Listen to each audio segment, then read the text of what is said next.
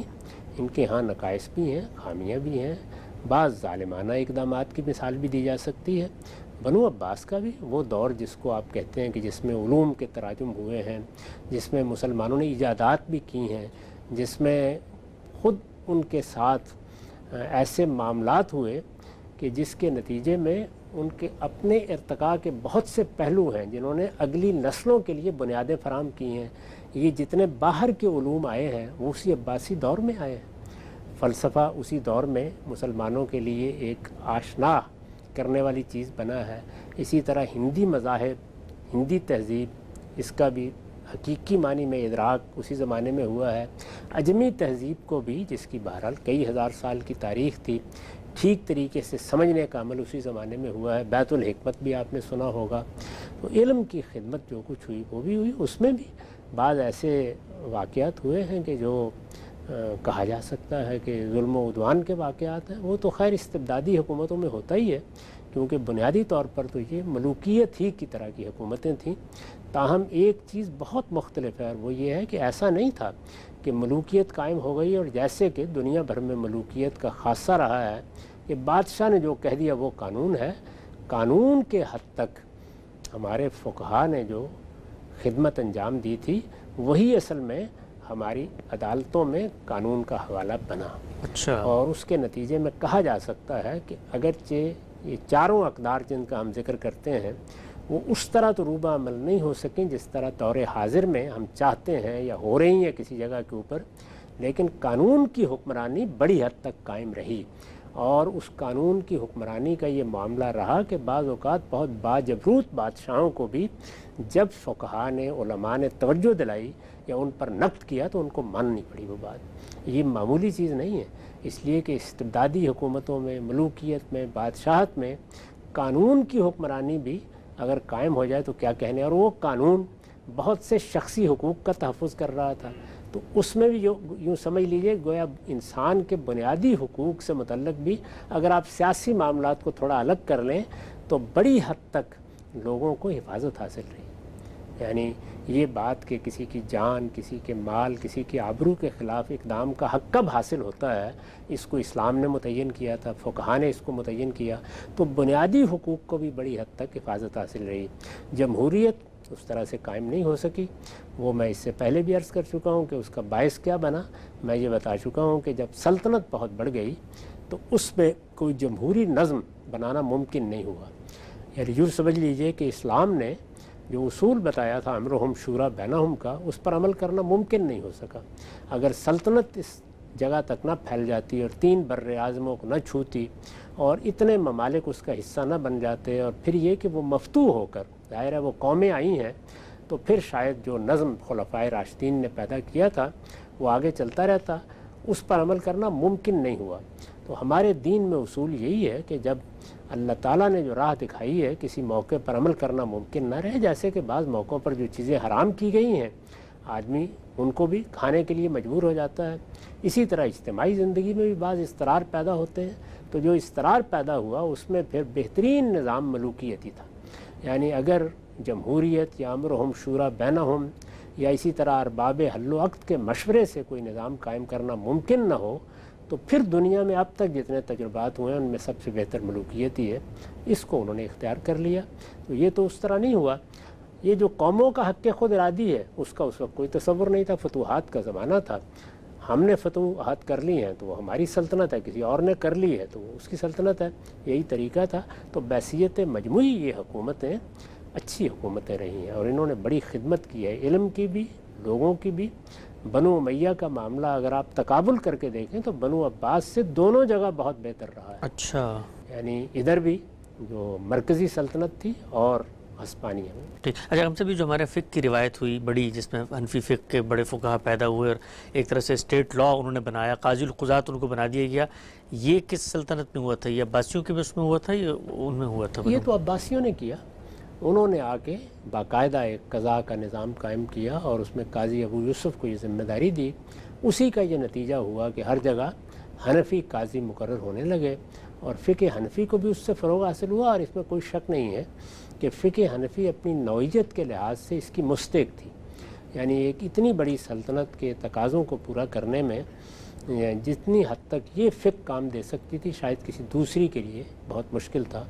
چنانچہ مالکی فقہ جہاں رہی ہے وہاں پر اگر آپ تاریخی مطالعہ کریں تو بعض بڑی مشکلات پیش آئی ہیں۔ اچھا، تو حنفی فقہ کو بعض امتیازات حاصل ہیں، چنانچہ یہی ہمارے ہاں قانون کی بنیاد بنی اس مرکزی سلطنت میں، اور پھر ہم نے دیکھا کہ بہت بڑے پیمانے پر لوگوں نے اس کی تحصیل بھی کی، اور اس میں بہت بڑے اہل علم بھی پیدا ہوئے، اور خود قانون کا ارتقا بھی حالات کے لحاظ سے جاری رہا۔ ٹھیک، اچھا ہم سب ایک اور ضمنی پہلو ذرا بیان کیجیے گا۔ ہمارے ہاں مسلمانوں میں چونکہ ججمنٹل بہت ہوتے ہیں، فوراً سے حکم لگاتے ہیں، کچھ دلخراش واقعات ہوئے، ظاہری بات ہے بنو امیہ کی حکومت میں ہوئے، اس کی بنیاد پہ پورا جو بنو امیہ کا ایک پورا عہد ہے، ان کی پوری جو کنٹریبیوشن ہے اس سب کی نفی کر دی جاتی ہے۔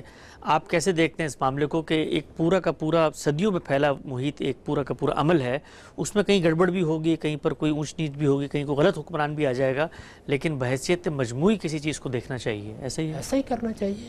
وہ چونکہ دو بڑے واقعات ہو گئے، یعنی سیدنا علی کی حکومت کے انعقاد کو معاویہ رضی اللہ عنہ نے قبول نہیں کیا، اور ایک مطالبہ ان کے سامنے رکھ دیا کہ اگر وہ مطالبہ پورا ہوتا ہے تو ان کی حکومت اسی صورت میں تسلیم ہوگی۔ بہت کچھ جنگ و جدال کے بعد وہ خود بھی اس پر راضی ہو گئے کہ معاملے کا فیصلہ ہونا چاہیے، چنانچہ تحکیم کو انہوں نے قبول کر لیا۔ یہ چیز لوگوں کے لیے بہت کچھ اضطراب کا باعث بنی، اس وقت بھی بنی، اس لیے کہ سیدنا علی کی شخصیت بڑی غیر معمولی تھی، اور یہ آپ جانتے ہیں کہ انسان بالعموم بڑی شخصیات سے متاثر بھی ہوتے ہیں، ان کے سحر میں بھی مبتلا ہوتے ہیں، ان کے ساتھ غیر معمولی محبت اور عقیدت بھی رکھتے ہیں۔ اگر آپ شخصیت کے لحاظ سے دونوں کا مقابلہ کریں تو جذبات سیدنا علی کے ساتھ ہوں گے، وہ رسالت مآب صلی اللہ علیہ وسلم کے ساتھ جو تعلق رکھتے ہیں، نبی صلی اللہ علیہ وسلم کے ساتھ انہوں نے جو کچھ خدمات انجام دی ہیں، پہلے دن سے ایمان لا کر گویا سبقت کی ہے، تو ان کی خوبیاں، ان کے کمالات معمولی نہیں ہیں۔ اور پھر سب سے بڑھ کر یہ کہ وہ علم میں بڑی برتری رکھنے والے لوگوں میں سے ہیں۔ ان کے بارے میں یہ کہا جاتا ہے کہ قضیتم ولا ابا حسن رہا، یعنی اگر کوئی ایسا قضیہ پیش آئے تو پھر انہی کی جانب رجوع کیا جائے۔ تو یہ صورتحال جہاں ہو وہاں پر فطری طور پر لوگوں کے جذبات وابستہ ہو جاتے ہیں، اور وہ مقابل کے لوگوں کی اچھی سے اچھی چیزوں کو بھی نظر انداز کر دیتے ہیں۔ اس سے اب نکلنا چاہیے، یعنی اب ہمیں اس سے اوپر اٹھ کر یہ دیکھنا چاہیے کہ مسلمانوں کی پوری تاریخ میں کیا خوبیاں رہی ہیں، انہوں نے کیسی حکومتیں قائم کی ہیں۔ بنی امیہ کی خدمات کو اس زاویے سے دیکھنا چاہیے جس طرح سے ہم دنیا کی حکومتوں کا جائزہ لیتے ہیں۔ تو جب آپ اس زاویے سے دیکھیں گے تو بہت کچھ تصورات میں اعتدال پیدا ہو جائے گا۔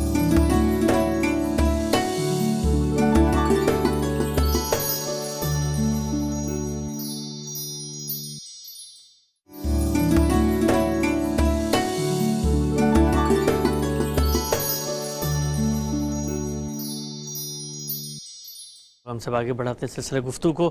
یہ بیان کیجیے گا، سوال پوچھا گیا ہے کہ عرب ممالک جو ہیں وہاں پر ہمیں شرک کی روایات نہیں نظر آتی، اس کی کیا وجہ ہے؟ آپ سعودی عرب کو دیکھیں، اس کے قریبی جزیرہ نما عرب کے جتنے ممالک ہیں، قطر ہو، کویت ہو، عمان ہو، اسی طرح سے اوپر کی طرف یمن میں چلے جائیں یا کچھ شام میں، یہاں پر جو برصغیر کے اندر ہمیں باقاعدہ مزار پرستی، قبروں پہ جانا، اس طرح سے شرک کی الگ سے بھی بعض مظاہر نظر آتے ہیں مسلمانوں میں۔ یہ کوئی اللہ تعالیٰ کا کوئی تکوینی قانون ہے کہ انہوں نے عرب ریاستوں کو شرک سے پاک رکھا ہوا ہے؟ ان قوموں کی اپنی کوئی مسائی ہیں، اس کی کیا وجہ ہے؟ یہ تو اس زمانے کی چیز ہے، یعنی وہاں جب محمد بن عبد الوہاب کی تحریک کے نتیجے میں تبدیلی آئی، اور تبدیلی بھی اس طرح کی آئی کہ گویا حکومت قائم ہو گئی۔ یعنی یہ جو حکومت اس وقت قائم ہے یہ اس معاہدے پر قائم ہوئی ہے کہ وہ لوگ جنہوں نے محمد بن عبد الوہاب کی تحریک کو کامیابی تک پہنچایا تھا وہ حکومت کریں گے، حکومت ان کے پاس ہوگی، لیکن مذہبی معاملات تمام تر آل الشیخ کے پاس رہیں گے۔ اس اصول کو مان کر یہ حکومت قائم کی گئی ہے۔ اس میں آپ جانتے ہیں کہ محمد بن عبد الوہاب کا توحید کے معاملے میں کیا نقطہ نظر تھا۔ ان کی کتاب التوحید اگر لوگوں نے پڑھی ہے تو وہ اندازہ کر سکتے ہیں کہ وہ کس طرح کی کتاب ہے۔ ہمارے ہاں شاہ اسماعیل شہید کی تقویۃ الایمان اور کتاب التوحید یہ آخری دور کی دونوں تصنیفات ہیں جن میں شرک کے بہت سے پہلوؤں کی بڑی شدت کے ساتھ نفی ہوئی ہے۔ تو یہ تاریخ ہے اس کی، تو اس زمانے کو نہیں دیکھنا چاہیے۔ اس سے پہلے جیسے کہ آپ ترکوں کو دیکھتے ہیں، انہی کی سلطنت تھی۔ جنت البقیع میں بھی ہمیں یہ معلوم ہے کہ مزار بھی بنے ہوئے تھے اور اس طرح کی بعض چیزیں بھی موجود تھیں۔ یہ شرک اپنی راہ نکال لیتا ہے۔ اس کا معاملہ یہی ہے کہ انسان کے اندر جو ایک خوف کی جبلت ہے یہ وہاں سے پیدا ہوتا ہے، اور دنیا میں اللہ تعالیٰ نے چونکہ آلام رکھے ہیں، مصائب رکھے ہیں، تکلیفیں رکھی ہیں، اس میں انسان اس خوف میں مبتلا ہو جاتا ہے اور پھر بعض ہستیوں کی طرف استمداد کے لیے نگاہ اٹھاتا ہے، ہاتھ بھی بڑھاتا ہے، پھر اپنے آپ کو ان کے سپرد بھی کر دیتا ہے۔ اس سے بعض مراسم بھی وجود میں آ جاتے ہیں۔ اس کو آپ کہیں کم دیکھیں گے، کہیں زیادہ دیکھیں گے۔ ہندوستان کا معاملہ یہ ہے کہ یہاں پر تو خود ہندو مت ایک مشرکانہ مذہب رہا ہے اور بڑے پیمانے پر اس میں شرک کی روایت صدیوں سے چلی آ رہی ہے۔ اسی طرح سے ان کے ہاں جو صوفیانہ تحریکیں ہیں وہ بھی بڑی حد تک مشرکانہ تصوراتی پر قائم ہیں۔ تو اس کے نتیجے میں یہاں اس کے اثرات ذرا زیادہ گہرے ہو جائیں گے، بعض جگہوں پر ذرا کم ہوں گے، اور مشرق بعید وغیرہ میں آپ کو بہت ہی کم نظر آئیں گے۔ تو یہ علاقوں کا کچھ نہ کچھ اثر ہوتا ہے، اس میں کوئی شک نہیں ہے۔ تاہم وہاں پر بھی ایسی صورتحال نہیں تھی جیسی پچھلی 2 صدیوں میں دیکھی جا رہی ہے۔ جی ہاں، نقطہ آپ نے واضح فرمایا۔ آگے بڑھتے ہیں۔ سوال پوچھا گیا ہے کہ شرعی دلیل کیا بیک وقت عقلی دلیل بھی ہو سکتی ہے؟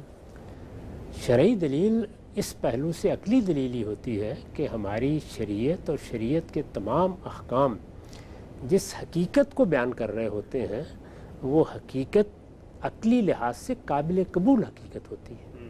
اگر وہ عقلی لحاظ سے قابل قبول حقیقت نہ ہو تو نفس انسانی اس سے ابا محسوس کرتا ہے۔ تو اس لیے جو چیز بھی شریعت میں کہی جاتی ہے وہ بالکل مطابق عقل ہوتی ہے۔ یہ ضروری نہیں کہ ہم اس کو عقل سے خود دریافت کر لیں۔ جی یہ نقطہ ہے۔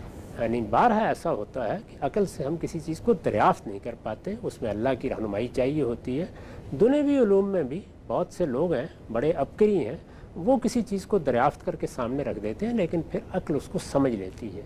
تو عقل پوری شریعت کو سمجھتی ہے، اس لیے کہ شریعت معنی پر مبنی ہے، حقائق پر مبنی ہے۔ اسی کو ہمارے ہاں کہا جاتا ہے کہ ہمارے دین کے جتنے احکام ہیں، خواہ وہ قرآن میں ہیں خواہ وہ سنت میں ہیں، وہ بالعلل ہیں، یعنی الاحکام بالعلل، وہ علت پر یا حقیقت پر یا اس کے معنی پر مبنی ہے، اور اس وجہ سے وہ اپنے اندر کچھ عقلی تقاضے رکھتے ہیں۔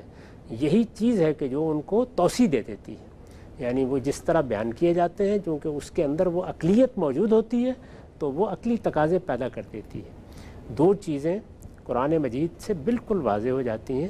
ایک یہ کہ جو حکم بھی دیا جائے گا وہ اگر لازمی عقلی تقاضے پیدا کر رہا ہے تو اللہ تعالیٰ سے پوچھیں گے تو وہ جواب میں وہ عقلی تقاضوں کا جواب اسی طرح دیں گے جیسے کہ عقل کو دینا چاہیے۔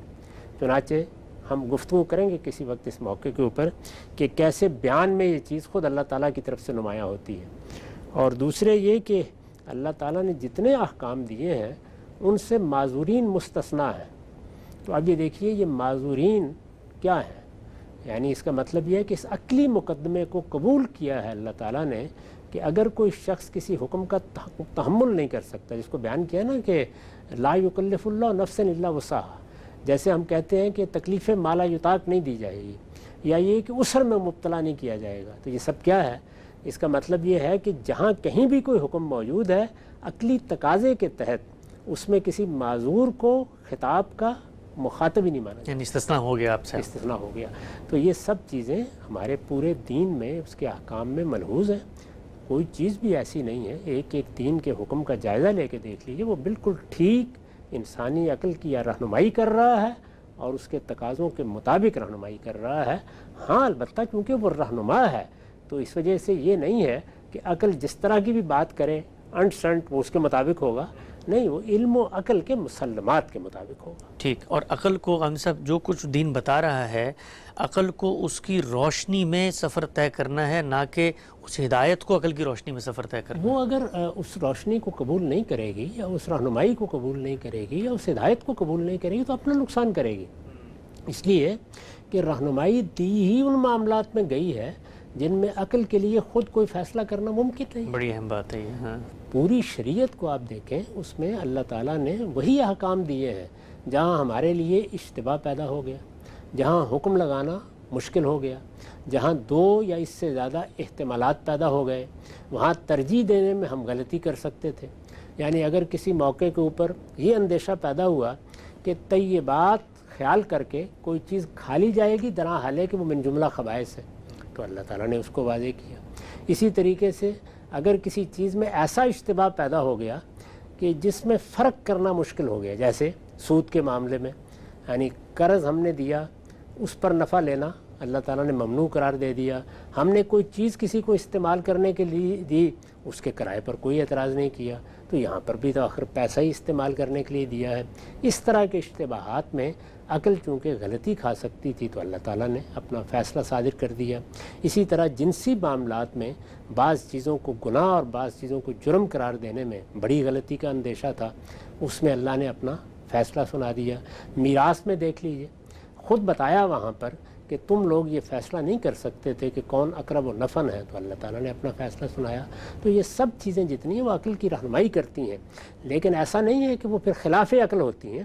نہیں، جب عقل کو وہ رہنمائی مل جاتی ہے تو عقل سمجھ لیتی ہے کہ ہاں یہ درست رہنمائی ملی، اور پھر ایسی بنیاد بھی اس کو مل جاتی ہے کہ اس کی روشنی میں وہ آگے خود اجتہاد کرنا شروع کر دیتی ہے.